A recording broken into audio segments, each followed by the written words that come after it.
Welcome back to another episode of Grizzly True Crime. My name is Gisela K, and today we're going to be looking at this very frustrating news that, yes, in fact, Gabby Petito's parents do not yet have her belongings back. I mean, isn't that just shocking? When I look at this, I'm like, what? Like, the Laundries are fighting for $20,000 to get Brian Laundrie's estate into their name, but they've still got Gabby Petito's belongings? What?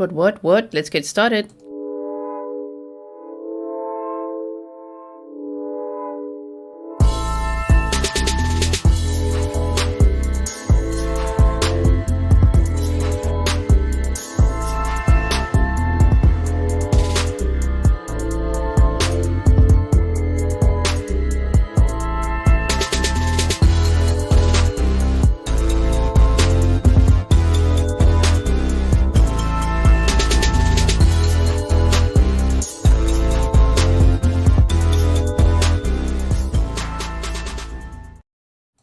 Thank you so much for joining me here today. If you are new here, then welcome to the Grizzly community. I hope that at some point during this video, you'll consider subscribing and hitting the notification bell, little bell on the side, so that you know when I next upload, if you like the way that I present true crime.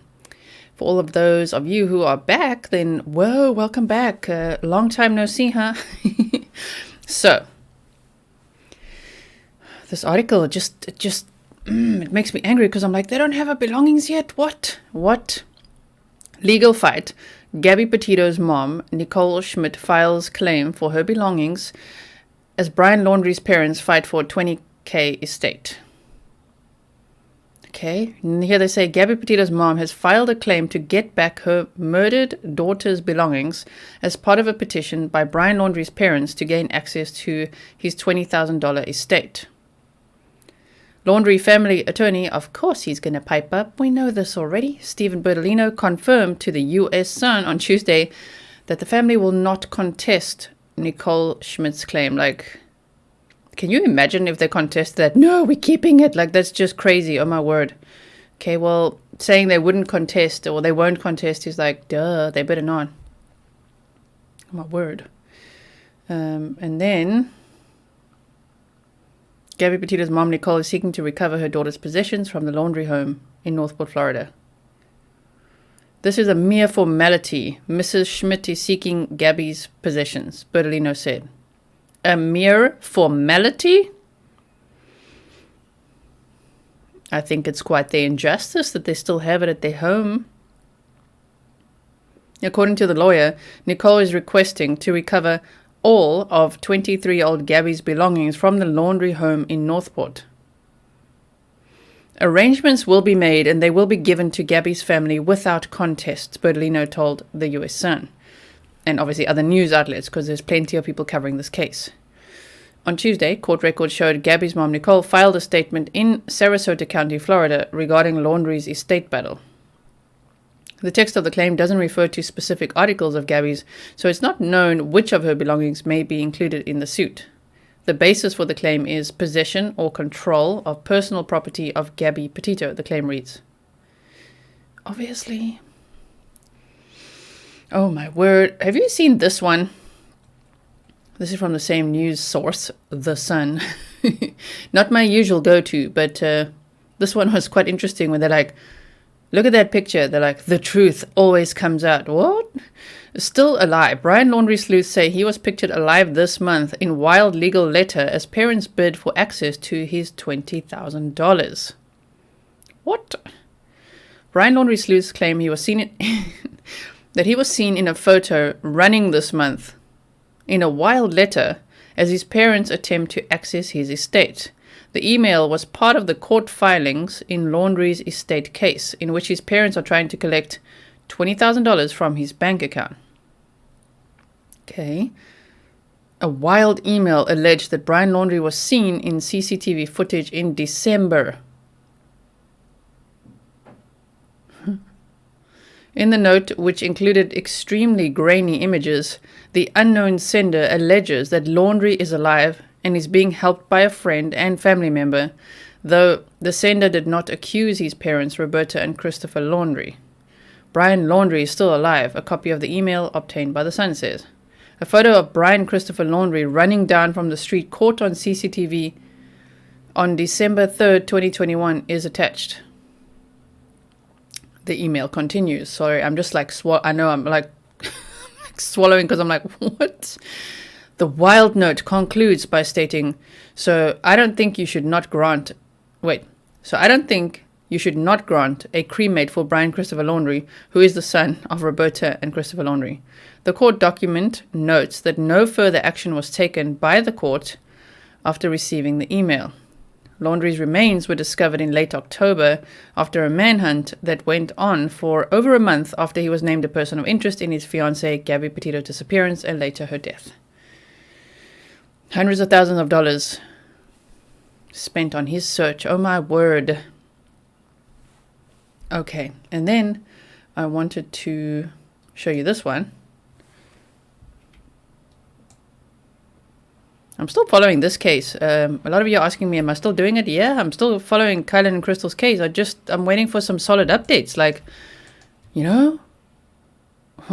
like what? I can't believe that it's another one almost like Delphi. It's like a small town, a small community, Moab, and they haven't caught the killer, but yet they all believe he's likely local. Like, oh my word. Here, the dad of murdered camper Kylen Schulte wonders if Brian Laundrie and Gabby Petito played pool with his daughter days before her death. What? Kylen Schulte, who was brutally murdered along with her wife, Crystal Turner, in August, may have played pool with Brian Laundrie and Gabby Petito on the night of her death. Kylen's father, Sean Paul Schulte, proposed the idea while addressing the ongoing investigation in his daughter's homicide. As Radar reported, the ladies had an eerie connection to Laundrie. Kylen worked as a cashier at Moonflower Cooperative in Moab, Utah. Laundrie was allegedly seen slapping Gabby outside of the store on the day he got pulled over and questioned by police. According to Schulte, Kylen and Crystal were playing pool with the couple at a local bar called Woody's Tavern on August 12th, the same day Laundrie and Petito were stopped by cops. Sharing details on Understanding Crime's Facebook page, Schulte said employees at the bar revealed that Crystal had been playing with a creepy man peacefully. Okay.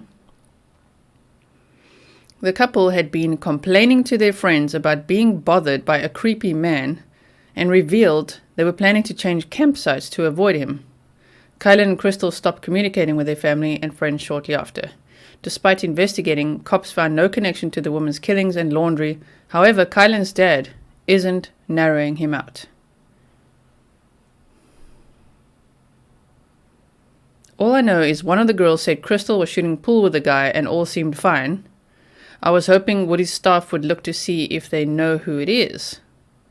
Some couple is all I know, Schulte wrote on Facebook. When someone asked, Crystal was shooting pool with a creeper at Woody's? So he may have been following them? He responded, We don't know if it was him. It was a couple, a young couple. I want to know if it was Brian and Gabby. That is a scary thought. Following the stop, Laundrie and Gabby were separated and interviewed by police. The officers concluded the incident was a mental health crisis and not a crime. They ordered the couple to cool down for the night separately. He was put in a hotel room while she stayed in their van. Interestingly enough, Laundrie's hotel room was reportedly just a 7-minute walk to Woody's. We've done map time on that, remember that? Understanding Crime's Facebook post asked the questions, did Brian Laundrie and Gabby meet up the next night to reconcile? And did Brian have an argument with Crystal? Kylen and Crystal were last seen alive on August 13th. Their bodies were found just 5 days later. Petito's remains were discovered on September 21st at the Grand Teton National Park in Wyoming. Her cause of death was manual strangulation. Laundrie's remains were found at Florida's Mayakahatchee Creek Environmental Park in October. In fact, they were found at Big Slough Preserve. The coroner revealed he died of a self-inflicted gunshot wound to the head. And that's that for that article. And there's one more here. Father of murdered woman believes she may have played pool with Gabby Petito and Brian Laundrie.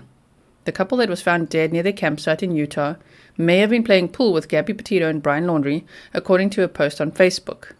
Kylen Schulte and her wife, Crystal Turner, were found shot to death around the same time Gabby and Brian were also in the area. So they're just repeating what we just said, right? But Sean Paul Schulte wants to know if the creepy man his daughter mentioned playing pool... the creepy man his daughter mentioned playing pool with is that of Brian Laundrie. This is because Woody's Tavern, where she was playing pool, is in close proximity to where Brian and Gabby were picked up by Moab police. Gabby and Brian had also been camping in the area in the days prior. And they say Kylen's father said his daughter spoke about playing pool with a young couple, but she also said the man was creepy. What? But according to her father, she did not describe what the couple looked like or if she got their names. However, the incident with the creepy guy resonated so much with Kylen and Crystal, they considered moving their campsite. But after the two women were discovered with gunshot wounds, the Gabby Petito case was fully already making headlines. This is why there was speculation about the murders being related. We don't know if it was him, said Sean Paul Schulte, about the man Crystal played pool with. It was a couple, a young couple. However, investigators in Kylen and Crystal's case don't believe their murders were connected to Gabby Petito or Brian Laundrie. We wonder who this guy is, and I don't think there is a coincidence that somebody else is the murderer. I think it's really this creepy guy, private investigator Jason Jensen said in an interview. But the woman who discovered Crystal and Kylen expressed frustrations that there hasn't been more information about their case. We know nothing, Cindy Hunter said. They told us Brian Laundrie is not involved. They've told us that we're safe, but they don't tell us why. None of us feel safe. See, it reminds me of Delphi, when they're like, everyone's safe, it's all fine. But like, is it though? Further, the discovery of Gabby Petito's body... sorry for all the weird tone. Further, the discovery of Gabby Petito's body came weeks after her disappearance on September 21st. She was found in Grand Teton National Park after a YouTube blogger noticed Gabby and Brian's white van in the area. She died of manual strangulation. Brian's body was also found later in a Florida wildlife reserve. He died of a self-inflicted gunshot wound. While it's believed that Brian Laundrie is responsible for Gabby's death, no charges have been brought in the case. Police have also not named a suspect in the murders of Kylen and Crystal. So let me know in the comments below what you think about that. I know there's so many of you that do believe, I think as do I, that Brian Laundrie could very likely be connected to the murders of Kylen and Crystal. What do you think? Is that a yes for you or a no? Do you think so or not at all? I mean, put it this way. We won't be shocked, right, if that is the case. My goodness, and I really hope that Gabby's parents can get her belongings ASAP. And I wonder how that would work. Would it be like their lawyer, probably, collecting her stuff? I don't think they would physically go to their house, right? Because that would be so hectic, right? Imagine the rage. Imagine they could have a whole fight there. Who knows? I mean, Gabby Petito's parents, I think they would be very appropriate. You just don't know how it would really go, and I would assume, if I were to imagine how it would go down, based on everything we saw with the Laundries, they'd probably just put boxes outside the house and be like, there you go, pick it up. It sucks, right? So, anyway, that is what I have for you for now. I'm still very much working on a lot of information in the Delphi case, always keeping my eye open, for any other cases that I believe would interest you as well. Feel free to drop me a comment below. Remember to check my community tab because I post on there quite a bit. And other than that, I hope that you are having a wonderful end of the year. I mean, today is the 29th of December, 2021. We're almost in 2022. My goodness. So I hope you're having a great time. If I don't hear from you or see you before next year, then Happy New Year to you. You know I'm going to be here. And I will see you then. And thank you so much for being part of this channel this year, which I started in June. Oh my word. I will see you in the next one.